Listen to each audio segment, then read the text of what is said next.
নির্বাচিত সংসদ সদস্যের তালিকা প্রকাশের পর তাদের পেশাগত চিত্রে দেখা যায় অংশগ্রহণকারী প্রার্থীদের প্রায় ৬০% ব্যবসায়ী।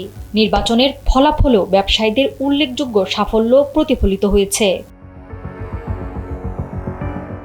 তৈরি পোশাক খাতে ১৬ জন ব্যবসায়ী ত্রয়োদশ জাতীয় সংসদ নির্বাচনে বিজয়ী হয়েছেন। তাদের মধ্যে ৩ জনকে মন্ত্রী ও ৩ জনকে প্রতিমন্ত্রী করা হয়েছে।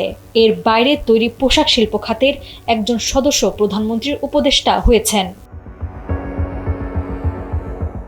এছাড়া সম্প্রতি দেশের কেন্দ্রীয় ব্যাংক বাংলাদেশ ব্যাংকের গভর্নর হিসেবে নিয়োগ পেয়েছেন এ খাতের একজন উদ্যোক্তা, যিনি অন্যান্য ব্যবসা ও সংগঠনের সঙ্গেও সম্পৃক্ত ছিলেন।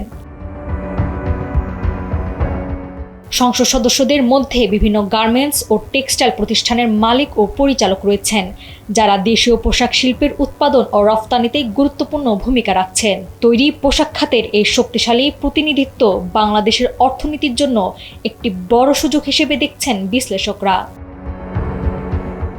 নাওয়ার সালসাবিল দুরদানা, সময়ের আলো।